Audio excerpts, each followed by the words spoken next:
ibu-ibu ada yang punya sawah panen.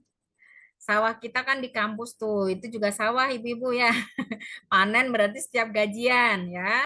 Kalau panen apakah itu bentuknya transfer uang masuk ke rekening kita ya, atau padi, sayuran, buah-buahan yang sudah mencapai 6,5 kuintal itu wajib kita keluarkan zakatnya setiap kali panen, setiap kali terima transferan.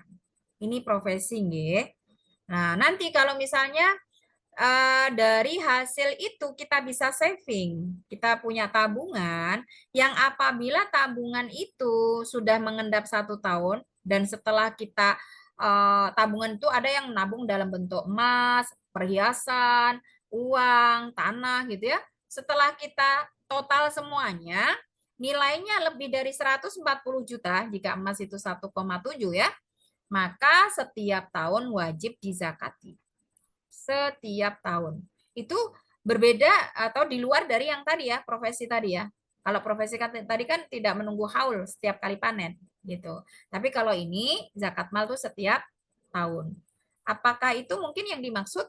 Nah, adapun rumah ya, sebenarnya tadi sudah kita jelaskan ya, rumah yang ditempati itu tidak wajib. Tapi kalau rumah yang kita kontrakan, maka hasil kontrakannya. Nanti kalau rumah yang kita kontrakan itu kita jual, maka hasil jualannya gitu. Tapi selama dikontrakan itu kontrakannya. Kos, selama dikoskan itu hasil kosnya. Ya, tapi kalau sudah dijual, nah itu nanti harga kosnya itu. Gitu. Sawah selama ditanami maka hasil tanamnya. Gitu ya. Kalau dijual maka hasil jualnya. Harga harga jualnya. Nah, itu ya. Itu kendaraan yang kita pakai nggak wajib dizakati kecuali yang invest. Kan sekarang banyak yang flexing ya. Serumah hanya isinya 2 biji orang, tapi mobilnya 20, itu pun mobil-mobil BMW lah gitu ya. Terus apa itu GTR lah. Wah, ini ya. Nah, mohon maaf nih, termasuk investasi di zaman now yang orang-orang bergaya hidup flexing gitu ya. Tas misalnya. Nah, ternyata tas itu kan dulu tas itu orang fungsi tas ya apa sih buat bawa barang gitu kan.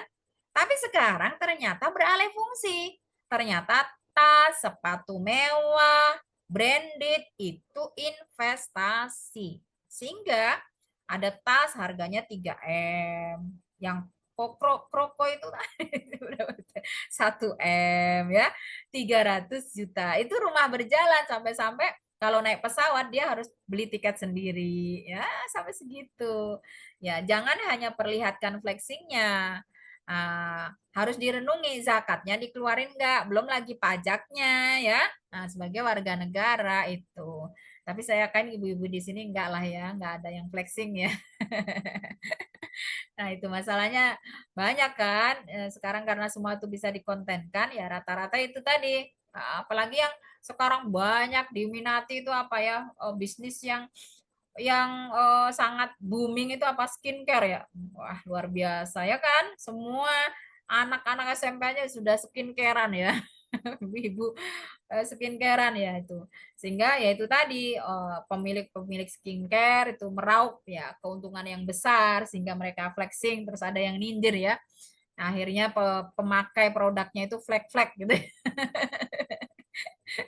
Karena untuk meraup yang besar-besar itu tidak jarang mereka melanggar aturan menggunakan merkuri kah, menggunakan apa itu namanya, hidroquinon kah dan sebagainya itu ya. Jadi flek-flek itu ya, yang pakai flek-flek, yang pemilik ownernya flexing, ya udah lengkap ya. Apakah itu mungkin maksud pertanyaannya Ibu siapa tadi, Ibu Dewi? Kalau misalnya perlu pertegas lagi, monggo bisa feedback begitu. Nanti Bu Dewi bisa feedback ya kalau belum